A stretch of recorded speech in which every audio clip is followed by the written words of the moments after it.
कीचड़ से बना शैतान काफी बड़ा और पावरफुल होता है, जिसको वो हरा भी पाएंगे या नहीं नहीं पता। इसलिए सिस्टर थेरेसा बच्चों की सेफ्टी को पहले देखती है। वो अपने फ्लेम मैजिक से एक टाइगर बना देती है, जिसके ऊपर बैठकर बच्चे वहां से सेफली निकल पाए। बारी बारी से कुछ बच्चों को वो बाहर पहुंचा देगी। इस पूरे प्रोसेस में कम से कम आधा घंटा लगेगा और तब तक इनको इन दुश्मनों को संभालना है। बच्चों को कुछ नहीं होने देना। वो कीचड़ से बना शैतान आगे बढ़ता है। वो अपने ही भाई नीक को मारने लगता है, पर आस्था उसको बचा लेता है। नीच बोलता है, तुमने मेरे को क्यों बचाया? तो आस्था कहता है, तुमने अभी तक अपने जुर्म की सजा नहीं भुगती और मैं तुमको मरने नहीं दूंगा जब तक कि तुम उन गलतियों की रिस्पॉन्सिबिलिटी नहीं ले लेते। आस्था बारो से कहता है, तुम अपने ही भाई को मार रहे हो, तुम सच में एक मोरन हो। आस्था उस पर यह कहते हुए अटैक करने लगता है कि मेरी तलवार तुम्हारे ऊपर काम कर रही है, अब मैं तुमको नहीं छोड़ूंगा। सैली कहती है कि तुम्हारी एंटी मैजिक स्वॉर्ड भी इतनी जल्दी नहीं हरा पाएगी इसको।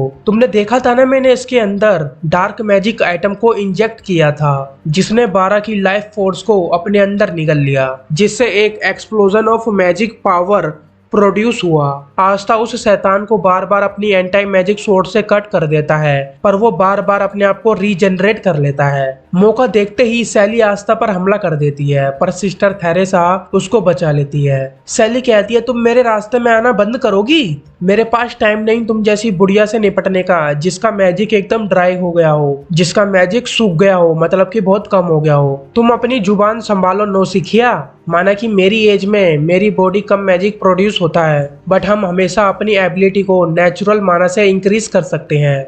और जब बात इस टेक्निक की आती है तो मैंने इस टेक्निक को मास्टर कर रखा है, मेरे पास काफी एक्सपीरियंस है। और वो ये कहते हुए उस शैतान पर हमला करती है कि मैं तुमसे नहीं हारने वाली, और मन में ही सोचती है कि मैं बच्चों को सेफली बाहर निकालने के साथ साथ फाइट नहीं कर सकती। ऐसा ही चलता रहा तो बहुत बड़ी मुसीबत आने वाली है। डैम यू घोच, इस टाइम पर तुम कैसे भाग सकते हो? मरी घोच से बोलती है कि तुमको वापस जाके बाकी के बच्चों की हेल्प करनी चाहिए उनको बचाने में। घोच बोलता है, नहीं, जब तक तुम सेफ हो मेरे को किसी और की परवाह नहीं। उस लड़की पर मेरे अटैक का कोई असर ही नहीं होता, और ऊपर से वो कीचड़ का शैतान भी आ गया, मैं तुमको खतरे में नहीं डाल सकता। एक फ्लैशबैक में दिखाया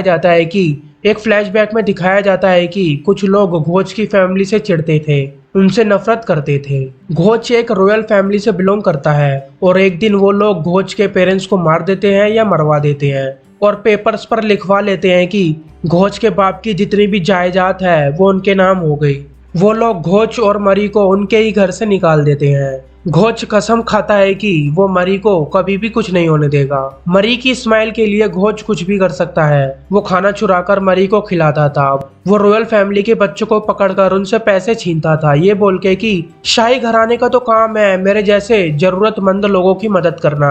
एक दिन ऑफिशियल अथॉरिटी घोच को पकड़ के जेल में डाल देती है। फ्लैशबैक से बाहर आते हैं। मरी घोच को एक पंच मारते हुए बोलती है कि इतना दयनीय मत बनो। हाँ, मैं मानती हूँ कि कुछ लोगों ने हमारे साथ बहुत बुरा किया था, पर सिस्टर, आस्था एंड बाकी के चर्च के लोग मेरे फ्रेंड्स हैं। मैं अकेलापन महसूस नहीं करती क्योंकि वो मेरे साथ हैं। सब लोग की जिंदगी एक दूसरे से कनेक्टेड है। आज हम हैं क्योंकि वो एग्जिस्ट करते हैं। तुमने भी तो मैजिक नाइट को ज्वाइन किया था ताकि तुम अकेलापन महसूस ना करो, और एक मैजिक नाइट की ड्यूटी होती है सबको बचाना। तो प्लीज कूल बड़े भाई बनो जिसपे मैं प्राउड फील कर सकूं। घोच मरी को लेके उस गुफा से बाहर चला जाता है।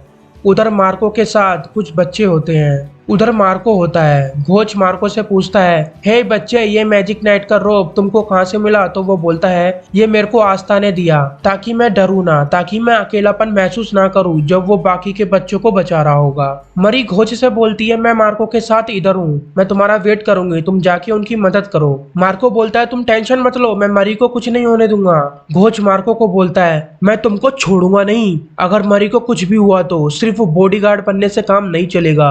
बाकी के बच्चे भी उनको दिखते हैं। वो मरी और मार्को से बोलते हैं कि आस्था और सिस्टर थेरेसा उन दुश्मनों से फाइट कर रहे हैं, और सिस्टर थेरेसा के मैजिक से हम इधर सेफली बाहर निकल पाए। मरी बोलती है, चिंता मत करो, मेरा भाई भी उनकी मदद करेगा वापस जाके।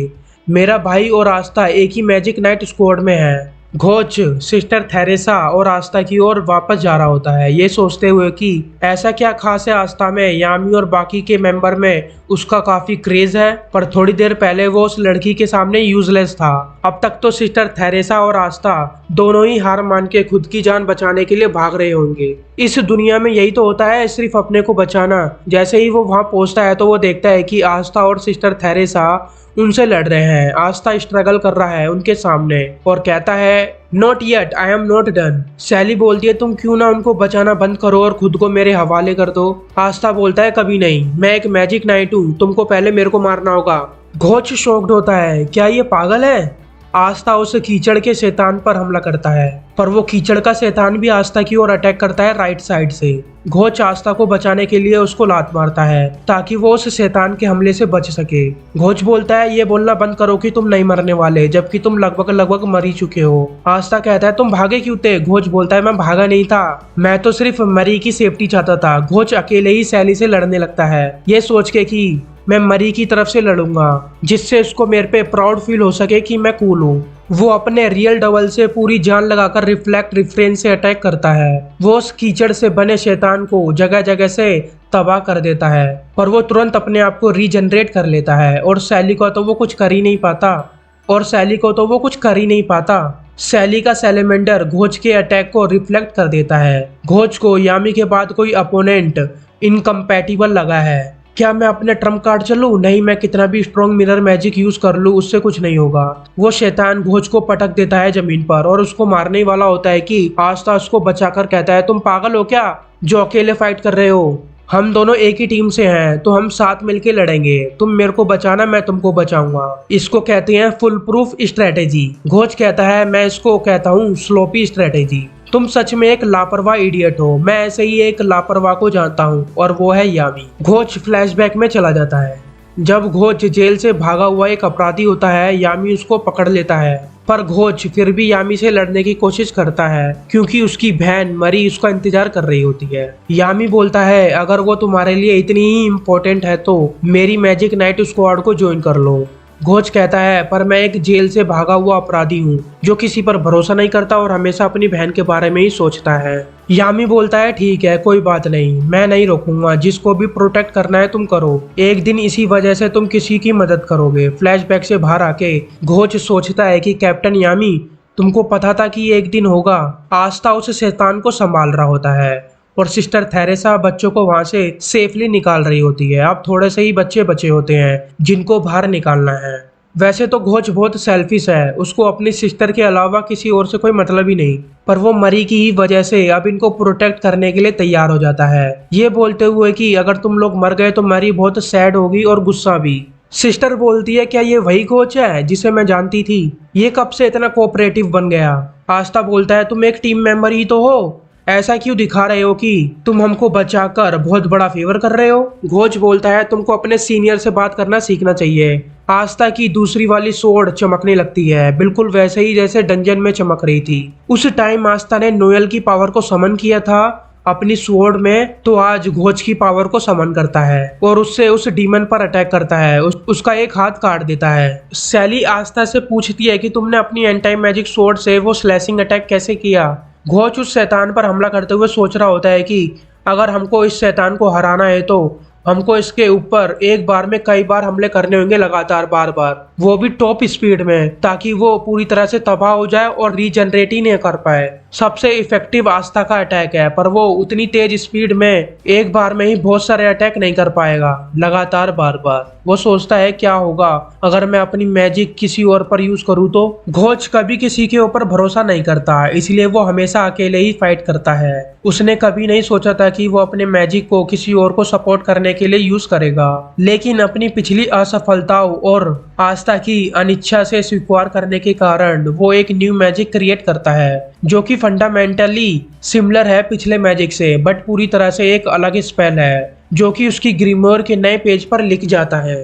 घोच उस अटैक को यूज करने का सोच रहा होता है, पर उसके पास इनफ मैजिक नहीं होता, इसलिए वो सिस्टर थेरेसा से बोलता है कि उसको थोड़ा टाइम चाहिए। सिस्टर थेरेसा अटैक करती है उन दुश्मनों पर और बोलती है तुम जल्दी करना, मैं ज्यादा देर तक नहीं रोक पाऊंगी इनको। सैली बोलती है इस तरह के अटैक से कुछ नहीं होने वाला, एंड देन वो आस्था से बोलती है क्या तुम वो स्लैशिंग वाला अटैक फिर से कर सकती हो? तो आस्था बोलता है मैं जरूर करता अगर कर पाता तो। सैली आस्था से डिसअपॉइंट हो जाती है और उस शैतान के साथ उन पे हमला करने लगती है, पर घोच आस्था को बोलता है कि मेरी आंख में देखो। वो अपनी लेफ्ट आई में अपना मैजिक को इकट्ठा कर लेता है और उसको आस्था पर यूज करता है, जिससे आस्था के कई सारे क्लोन बन जाते हैं। बहुत सारे आस्था के क्लोन मिलके उस कीचड़ के बने शैतान और सैली पर दोनों पर फुल स्पीड में लगातार बार बार अटैक करते हैं जब तक उनको पूरी तरह से तबाह ना कर देते। वो कीचड़ वाला शैतान दोबारा रीजनरेट नहीं कर पाता और सैली का सैलेमेंडर भी ढेर हो जाता है। नीज रोते हुए बारो के कपड़ों की तरफ जाता है। बारो तो मर गया, सिर्फ उसके कपड़े बचे होते हैं। वो फ्लैशबैक में चला जाता है जहाँ वो रो रहा होता है एंड बारो उसको बोलता है तुम कब तक रोते रहोगे। वो नीज को खुश करने के लिए एक मिट्टी का पुतला बनाकर देता है और जब से वो बारो का ऑर्डर मानता है, चाहे वो कुछ भी करने को बोले, उसको रियलाइज होता है कि उसने बहुत गलत किया।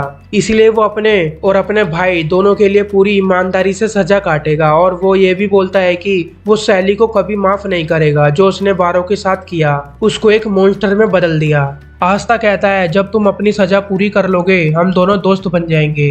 तुम इतना कूल मैजिक यूज करते हो, तुम बहुत पॉपुलर हो जाओगे। वो आस्था को थैंक्स बोलता है। तभी नेज के पीठ में बड़ा सा लाइटनिंग प्लेट घुस जाता है। आस्था और घोच को समझ नहीं आ रहा होता ये क्या चल रहा है। घोच के अंदर भी 2 लाइटनिंग प्लेट घुस जाते हैं। उसको पता भी नहीं चलता कि ये कैसे हुआ और कब हुआ। बहुत तेज लाइट चमकती है और बहुत इमेंस मैजिक पावर घोच और सिस्टर को फील होता है। वो लाइटनिंग ब्लेड आस्था को भी लगने वाले होते हैं पर सिस्टर बीच में आ जाती है। आस्था देखता है ये तो वही इंसान है जो दुश्मनों के हेडक्वार्टर पर दिखा था। वो बोलता है तुमने मेरी साथी को चोट पहुंचाई, उनको उनकी किए की सजा मिल रही है बस। वो अपने आप को इंट्रोड्यूस करता है कि वो लीडर है eye of the midnight sun group का, मेरे को लिक्ट बुलाओ। आस्था देखता है कि लिक्ट के पास भी 4 लीफ क्लोवर ग्रीमोयर है जैसे कि यूनो के पास है। तो आज के लिए बस इतना ही। एपिसोड काफी लंबा हो गया है। नेक्स्ट एपिसोड में जल्दी मिलूंगा। वीडियो को लाइक करना मत भूलना और मेरे चैनल पर जितनी भी वीडियो होगी जो आपने अभी तक नहीं देखी उनको देख लेना। जय हिंद।